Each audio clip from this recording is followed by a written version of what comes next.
Good evening and welcome to KTN Weekend Prime. This is the point of news. My name is John Lamu. We've got a packed bulletin for you tonight, including our top story, or rather a story that we've been working on for quite some time. Ian Wafula has a story on witchcraft and what's driving it, the real reasons behind that very interesting and very dark part of our history in different parts of this country, especially Western Kenya. He's got a report just come back from Kisii. We'll tell you about that later. The hashtag, of course, is hashtag witch hunters. Comment about that story and let us know what your own opinions are on the same. Of course, we still got quite a bit coming out of the political circles after Thursday's day of shame in Parliament with what happened during the passing of the security bill. Responses from both sides of the aisle in terms of Jubilee and CORD, both terming their actions as justified. We'll get into that in a short while. But on the other Kenya, we're having a discussion about the doldrums in the Kenya Rugby Union. What's been happening after the resignation of Paul True, the chairman, Mwangi Muthee, as well as another two board members. What is the state of rugby in Kenya? We'll get into that right after the break. Once again, thank you for joining us on KTN Weekend Prime, the point of news. We begin with some sad news now. 2 people died and at least 18 others were seriously injured after a matatu they were traveling in rammed into a pillar along the Thika Superhighway. The matatu was headed to Nairobi from Babadogo when the driver lost control and rammed into the pillar at the Pangani Thika Road interchange.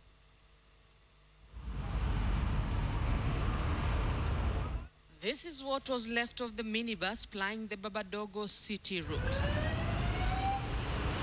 The minibus was headed to the city when the accident occurred at around 12:30 p.m. The driver is said to have lost control of the vehicle before ramming into a pillar at the Pangani Thika Road interchange. Kupita Mtaiga police station yu mteremko ya flyover, gari ika lose control. Lose control ikachapa pavement. The 32-seater minibus was full to capacity and passengers were listening to a preacher before the accident occurred. Hata tulikuwa na pastor hapo ndani alikuwa na ubiri. Alianza kuhubiri kutoka hapo Naivas mpaka pale hiyo accident imetokea. The driver and the passenger seated next to him died on the spot. The injured were rushed to the Guru Nanak Hospital where they were given first aid before being transferred to the Kenyan National Hospital. Most of them, they are like head injuries and the fractures of the arms and the leg. A section of Thika Road at Pangani was closed to traffic following the accident, causing a heavy traffic snarl-up which lasted for 3 hours. Rita Tinina, KTN. Now to a transport corridor that seems to still be suffering the effects of insecurity in spite of there being a curfew in Lamu for over 3 months. A Tawakal bus was attacked on the border between Tana River County and Lamu County at about 3 p.m. this afternoon by unknown assailants. The unknown assailants shot at this bus as it was traveling about 15 kilometers away from Witu town. Fortunately, nobody has been injured in that incident, and all the passengers, all 45 of them, have been evacuated to Witu. The KDF as well as local police are now in hot pursuit of these people who attacked this bus, the bandits that attacked this bus. And joining us now is a person who was on the scene earlier today, Mohammed Abdul Kadir. He works for the Red Cross down in Mpeketoni. Mohammed, let's start with what the witnesses, or rather the people who were traveling in this bus, described to you as what happened when that attack took place. Okay. Actually, the incident occurred at the border between Tana River and Lamu County at exactly around 3 p.m. as you had said earlier. Yes. Now, the passenger bus was actually heading to Lamu from Mombasa with around 45 passengers. And immediately passengers had reported to have had gunfire that forced the bus to come to a sudden stop. Yes. And some of the attackers entered the bus but did not inflict any harm to the victims and somehow left unnoticed. Unfortunately, the bus could not move because of a flat tire and linking petrol tank. The passengers then were later evacuated to Witu by police and private vehicle. Yes. And currently, all the passengers have been accounted, although they are still at Witu. They have not reached their destination yet. Okay, Mohammed, you said the attackers got into the bus but did not perpetrate any crimes while in the bus. They didn't kill anybody. Did they speak to the passengers? Did they say anything to them? Actually, some of the passengers that we had talked to them is that until now they're still in a shock to be able to give a true description of what exactly happened. Although some of them said that they entered and it's as if they were looking for particular kind of passengers which they were not able to identify. Yes. And nobody actually was in a position to kind of look at them or try to identify exactly what they were looking for. Okay. Unfortunate question here, but it has to be asked given what the attacks have been like in Mpeketoni and Mandera as well. What was the makeup of the people on the bus?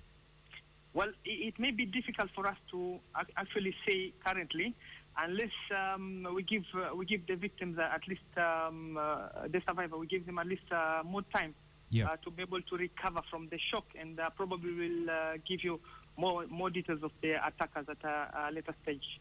All right. How long did it take for the Kenya Defense Forces as well as the police to respond after this attack, Mohammed? Okay, the KDF actually they were not very far from the area of incident. The only thing is that where the incident occurred, there was a problem of network. I think that is where there was a little delay. But immediately, I believe they were able to move in, and a few minutes later, we witness actually saw two helicopters also, which we believe they were security helicopters that were heading to the scene of crime. Therefore, I believe police response was much faster this time around. All right. Speaking of which, there has been a curfew, or rather Lamu County has been under curfew for quite some time now. Given that you work in the area and you're based out of there, at least in Mpeketoni, what do you make of the security situation? Has there been an improvement? Yeah, exactly. In my opinion, I think there is, and probably there's a need to probably strengthen the curfew. Yes.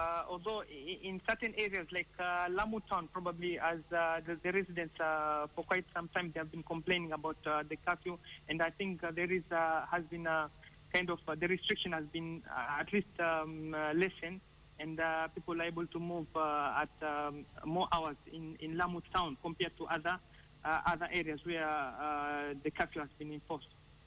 All right. Thank you very much, Mohammed. Mohammed Abdul Qadir speaking to us there. He was on the scene, at the scene rather, of that shooting in Witu, or rather 15 kilometers away from Witu.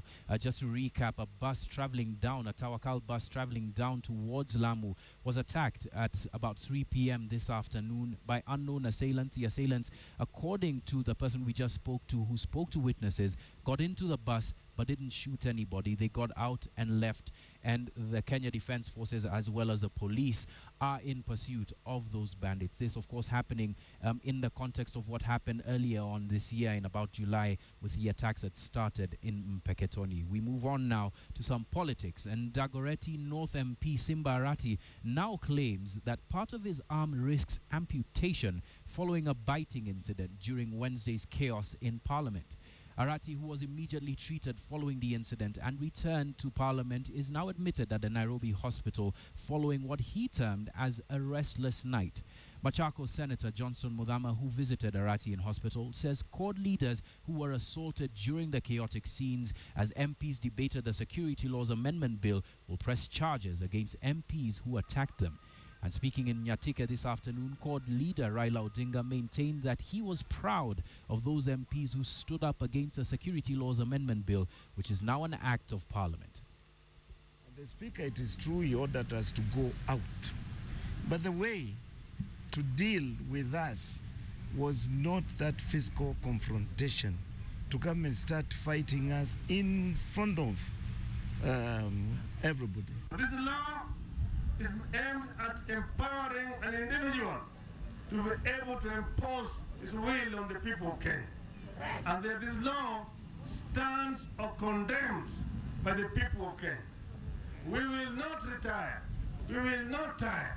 We will continue to oppose this law. And if we fail in the courts, we will go to the court of public opinion.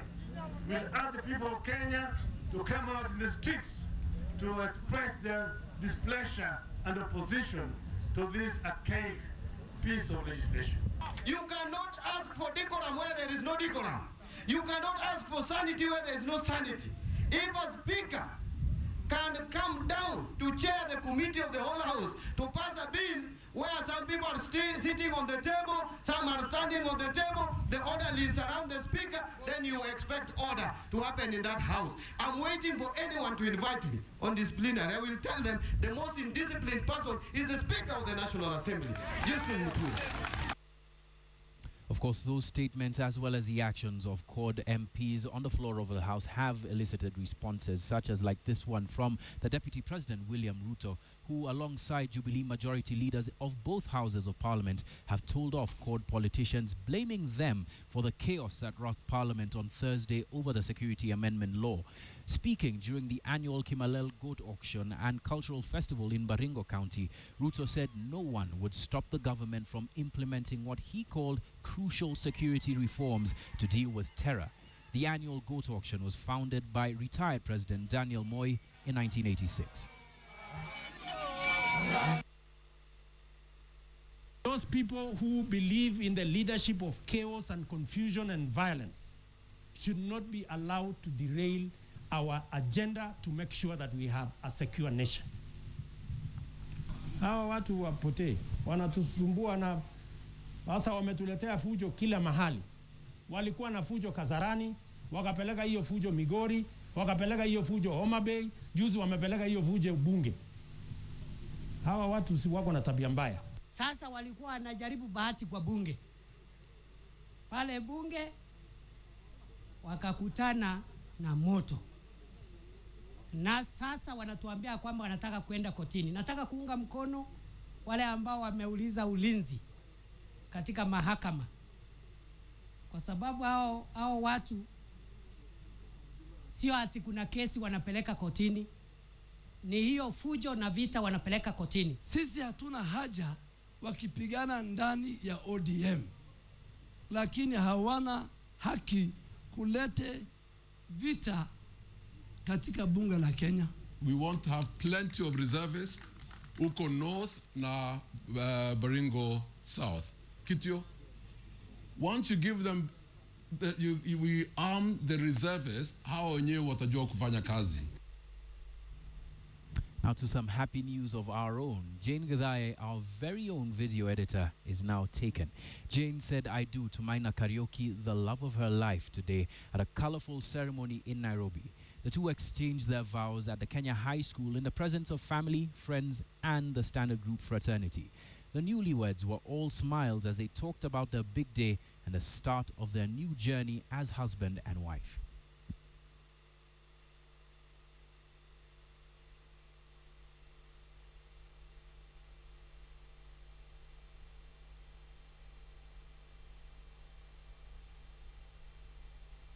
Now, and Arsenal and Man United may be rivals, but Arsenal will most likely be hoping to replicate the magic that was on display when Man United faced Liverpool in a match against Liverpool tomorrow. Here's Hassan Juma with some of the analytics of that game on the score. Juliet, Liverpool's win against Bournemouth, was that more of a morale booster for Brendan Rodgers' side that has been fluffing the lines? I don't think so. I just think Bournemouth is a small team. You couldn't really compare it to Liverpool, and Brendan Rodgers put in a strong side against Bournemouth. So that was a predictable win for Liverpool, but I don't think it proves anything coming back to the Premier League. Because there'll be a home against an in-form Arsenal side. Yeah. When you look at the stats, what do you make of this match? It's going to be a good match. But Arsenal are too strong right now, too strong. And we've seen Liverpool lose at home to even teams that we never even expected, you know. They've lost at home very much. So I think coming in with Arsenal are going to run them down. Whatever formation Arsenal use, of course, I think they're going to use a 4-4-2. They used against Newcastle.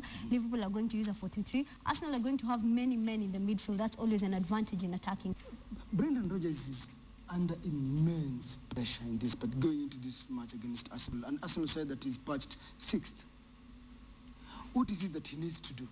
Because he has some injuries. What is it that he needs to do against this free-scoring Arsenal side?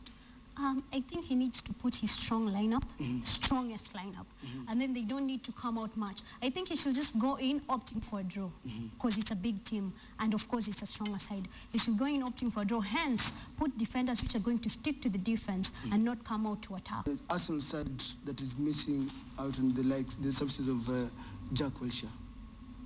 I don't think Arsenal will be affected. They don't miss No, Jack they Wilshere? won't.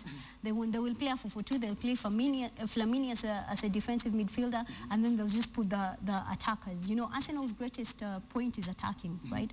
And Jack Wilshere, when Giroud is on form, Oxlade is on form, Cazorla is on form, I don't think you miss Jack Wilshere. You don't. So what's your prediction into this match? What's your prediction? Arsenal are going to win. It's not going to be an easy win, but they will cruise past Liverpool. 2-1. I'll say they'll concede because Arsenal's defense has not been the best, and Sterling can always be a threat. So Liverpool will get that goal, but Arsenal will get to Arsenal. 2-1 to us. What's your prediction? Because Juliet feels that Arsenal is going to win 2-1 at Anfield. What's your prediction? Talk to us. SMS game to 79079 or go to our website www.sportspesa.com.